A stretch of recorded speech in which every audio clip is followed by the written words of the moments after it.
Start হয়ে গেল। কয় সেকেন্ড? 2 সেকেন্ডের মধ্যে কিন্তু স্টার্টটা হয়ে গেল। টানি তখন কিন্তু আমার বাইকটা ধীরে ধীরে আগাতে থাকবে। বন্ধুরা, এই ভিডিওটির আগে আমি দুটো আরও ভিডিও বানিয়েছিলাম, যেটা হলো আপনার সকালবেলা বাইক বের করার সময় সেলফি স্টার্ট করবেন না কিক মারি স্টার্ট করবেন, সেই সব বিষয়ে আমি ডিটেলস একটা ভিডিও বানিয়েছিলাম। তারপরের ভিডিওতে আপনাদেরকে যেটা দেখিয়েছিলাম সেটা হলো বাইকের কিক কীভাবে মারতে হয়, সঠিক নিয়মটা কী। তো তেমনই আজকে আমরা যেটা শিখবো এই ভিডিওতে, সেটা হলো বাইকের সেলফ রয়েছে, এই সেলফ মারার সঠিক নিয়মটা কী রয়েছে। সেই জন্য ভিডিওটা অবশ্যই শেষ পর্যন্ত আপনারা দেখুন। দেখার পরে যদি আপনাদের কোনো রকম কাজে আসে, ভালো লাগে, অবশ্যই চ্যানেলটিকে সাবস্ক্রাইব করে দেবেন। বন্ধুরা, আমাদের 100K সাবস্ক্রাইবার আরও অল্প হলে পূর্ণ হয়ে যাবে। তো আপনারা তাতে যারা সাবস্ক্রাইব করেন করে নেন। আর হ্যাঁ, ইনস্টাগ্রামে ফলো না করলে উপরে আইডি দেওয়া আছে, অবশ্যই ফলো করে নেবেন। তো দেখুন ভাই, বাইকের সেলফ এবং বাইকের যে কিক স্টার্ট রয়েছে দেওয়ার যে পদ্ধতিটা মোটামুটি সিমিলার, মানে সেম রয়েছে। কিন্তু সেলফের ক্ষেত্রে আপনারা যদি একটা ভুল করেন, আপনার সেলফটা কিন্তু খুব তাড়াতাড়ি নষ্ট হবে, এর সাথে আপনাদের ব্যাটারিটা কিন্তু খারাপ হবে। সেটাও কিন্তু আমি ভিডিওতে বলে দেবো আস্তে আস্তে। তবে ভিডিওটা খুব বেশি বড় হবে না, ছোটো ভিডিও। দেখুন, সেলফ দেওয়ার যেটা নিয়ম, আপনারা যেহেতু আগের ভিডিওগুলো দেখে নিয়েছেন তাহলে বুঝতে পারবেন কিক কীভাবে দিতে হয়, কিক দেওয়ার সঠিক নিয়মটা কী। সেলফেরও ক্ষেত্রে কিন্তু সেটা, যেমন ধরুন আমি যখন সেলফ মারবো, এবার আমার এটা বাইকের সেলফ, আর সেলফ সবসময় কোন দিকে থাকে আমি বলে দিই, যারা বিগিনার রয়েছে আমাদের সেলফ কিন্তু থাকে সবসময় ডান দিকে, প্রত্যেকটা বাইকের সেম। তবে এবার আপনারা যখন মারবেন, এবার আমার বাইকটা এখন নিউট্রালে রয়েছে, আপনারা দেখতে পাচ্ছেন নিউট্রাল বাতিতে জ্বলে আছে। এবার যখন নিউট্রালে রয়েছে, এবার আপনারা যখন সেলফ মারবেন, অনেক বন্ধুরা কী করে, এই সেলফ ধরলো, এই সেলফে ধরলো এবং এই অ্যাক্সেলেটর ধরলো, এটা টিপা দিল এবং এটাকে পাকালো। আমি এটা বন্ধ করে আপনাদের দেখাচ্ছি। এটা টিপা দিল এবং এটাকে পাকালো, এইভাবে কিন্তু স্টার্ট দেয়। তবে বন্ধুরা, এটা সঠিক নিয়ম না। এইভাবে দিলে কিন্তু আপনাদের বাইকেরই ক্ষতি হচ্ছে, ইঞ্জিনের কিন্তু ক্ষতি হচ্ছে।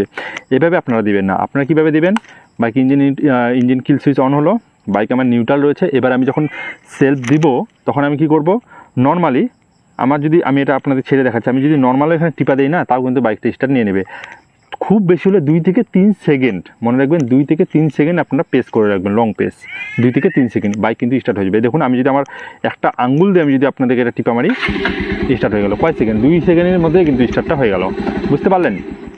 তো আপনারা যেটা করেন, আপনারা ধরেন, এটা তো টিপে ধরেন এবং ধরার সাথে সাথে আপনারা এরকম করেন, টিপে ধরেন, এই যে এটা করার কোনো রকমই যুক্তি নেই, এটা আপনাদের করতেই হবে না। আমি এই যে আপনাদের যেটা বললাম, আমি আপনাদের যদি এটা বলি, আপনারা এইভাবে ধরলেন, এই দেখুন স্টার্ট হয়ে গেল। এক নখ দিয়ে আপনাদের কিন্তু, এক আঙ্গুল দিয়ে আপনাদের কিন্তু স্টার্টটা কিন্তু হয়ে যাবে। আপনাদেরকে ওরকম দরকার নেই যে আপনাদেরকে এটা ধরতে হবে, তারপরে এটা অ্যাক্সেলেটর পাকাতে হবে, তারপরে স্টার্ট হবে, এরকম কোনো দরকার নেই। যাদের পুরনো বাইক রয়েছে তারা এরকম বেশি করে, পুরনো বাইকেরও এরকম দরকার নেই, এরকম আপনাদের অ্যাক্সেলেটর পাকাতে হয় না। একেবারে যেগুলো পুরনো বাইক হয় না স্টার্ট, ঠিক আছে, সেলফের খুব প্রবলেম, তখন আপনারা একবার পাকিয়ে দেখতে পারেন। আর এর সাথে আপনাদের যেটা বললাম, যে একটা সতর্কবাণী দিতে চাই, মানে একটা গুরুত্বপূর্ণ কথা মাথায় রাখবেন। দেখা গেল আপনারা সকালবেলা হোক বা আপনারা যে কোনো জ্যামের মধ্যে হোক বা যে কোনো টাইমে আপনারা সেলফ দিতে গেলেন, এবার আপনার সেলফটা কিন্তু নিচ্ছে না। দেখা গেল আপনার সেলফ দিচ্ছেন, সেলফ নিচ্ছে না, মনে হয় না কেমন আওয়াজ হয়ে বন্ধ হয়ে যাচ্ছে, মানে এরকম টাইপের হচ্ছে। তো তখন আপনারা কী করবেন, এরকম এই যে বুঝতে পারছেন, এরকম হচ্ছে। তবে এটা বেশিক্ষণ করবো না, আমার বাইকেরই ক্ষতি। তো এইরকম যদি হয়, সেলফ নিচ্ছে না, আপনারা কিন্তু বেশি চেষ্টা করবেন না। খুব বেশি হলে 3বার এরকম করে দেখবেন যে সত্যি স্টার্ট নিচ্ছে কি না। যদি স্টার্ট না নেয়, আপনারা আর এই সেলফকে মারবেন না। এটা কি হবে, আপনার বাইকের যে ব্যাটারি আছে, ব্যাটারি তো চাপ পড়বেই। আর ব্যাটারি চাপের থেকে বড় কথা, আপনাদের সেলফ কিন্তু খুব তাড়াতাড়ি কিন্তু নষ্ট হবে। আপনারা তখন কি করবেন, তখন সাথে সাথে আপনারা কোনো, যে আপনার বাড়ির পাশে মিস্ত্রি রয়েছে, মিস্ত্রিকে দেখাবেন। হয়তো বা আপনার কার্বনের জন্য এরকম প্রবলেম হচ্ছে, কার্বন জমে যাওয়ার কারণে এটা হতে পারে, বা আপনাদের হচ্ছে ব্যাটারিতে কোনো রকম সমস্যা রয়েছে, এই জন্য কিন্তু হতে পারে। তো আপনারা 2-3বারের বেশি এরকম ট্রাই করবেন না। তখন আপনারা কিক মারে স্টার্ট করতে পারেন, কোনো রকম সমস্যা নেই। আর কিক মারে কীভাবে স্টার্ট করতে হয়, সেই আগের ভিডিওটা আমি দিয়ে দিয়েছি, আপনারা কিন্তু দেখে নিলে পুরোপুরি আপনাদের নলেজ হিসেবে এবং আপনারা পুরোপুরি কিন্তু বুঝে যাবেন। এতক্ষণই বুঝে গেল।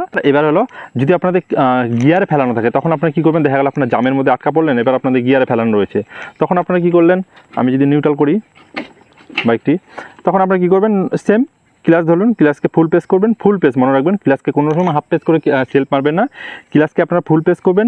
করার পরে আপনারা কী করবেন, তখন আপনারা সেলফে টিপবেন এবং কিন্তু স্টার্ট কিন্তু সাথে সাথে হয়ে যাবে। আর মনে রাখবেন, সেম টু সেম মেথড আপনাদের ফলো রাখতে হবে। যেমন হলো, ক্লাচকে আপনারা ফুল প্রেস করবেন, একদম ফুল, একবারে এরকম একটু ছেড়ে দিন, এরকম না, একেবারে ফুল প্রেস করবেন।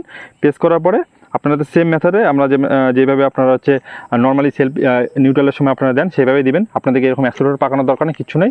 নর্মালি আপনারা একবার 2-3 সেকেন্ড আপনারা টিপে ধরবেন, বাইক কিন্তু স্টার্ট হয়ে যাবে। এবার যদি আমি টানি, সেলফটা ছাড়ি এবং অ্যাক্সেলেটর টানি, তখন কিন্তু আমার বাইকটা ধীরে ধীরে আগাতে থাকবে।